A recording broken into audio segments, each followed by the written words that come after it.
साथ ही सब अहाँ सबके पता हब कोनो भी लड़की कोनो लड़का से प्यार करे छै तो ओकर भंडा फूट जाए छै, सब कोई के पता चल जाए छै। कैला कि उ आदमी फेसबुक पे चलबे छै और ये गो फेसबुक 3-4 गो मोबाइल में चले छै। यदि अहाँ के फेसबुक आईडी कोई दोसर आदमी अपना मोबाइल में लॉगिन कर लेने होते तो कौन लड़का से अहाँ बात करे छै, कौन लड़का से चैटिंग करे छै, कौन लड़का से वीडियो कॉल पर बात करे छै, सब चीज जान जाए छै। सवाल अभी छै कि अहाँ केना के पता करबे कि अहाँ के फेसबुक आईडी दूसरो आदमी चला रहल है कि नहीं चला रहल है। साथ ही सब सबसे पहले अपन फेसबुक आईडी ओपन कर लो और फेसबुक पर आके नीचे प्रोफाइल पर क्लिक करबे, नीचे स्क्रॉल करबे और ये सेटिंग एंड प्राइवेसी के ऑप्शन है, ये पर क्लिक करबे। वही के बाद ये सेटिंग पर क्लिक करबे,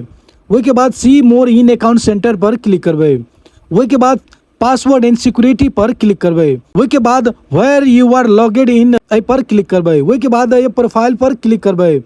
वही के बाद साथ ही सब अहाँ के फेसबुक आईडी के सब चला रहा है, केकर केकर मोबाइल में चल रहा है, सभे के मोबाइल के मॉडल नंबर ये शो करते और जे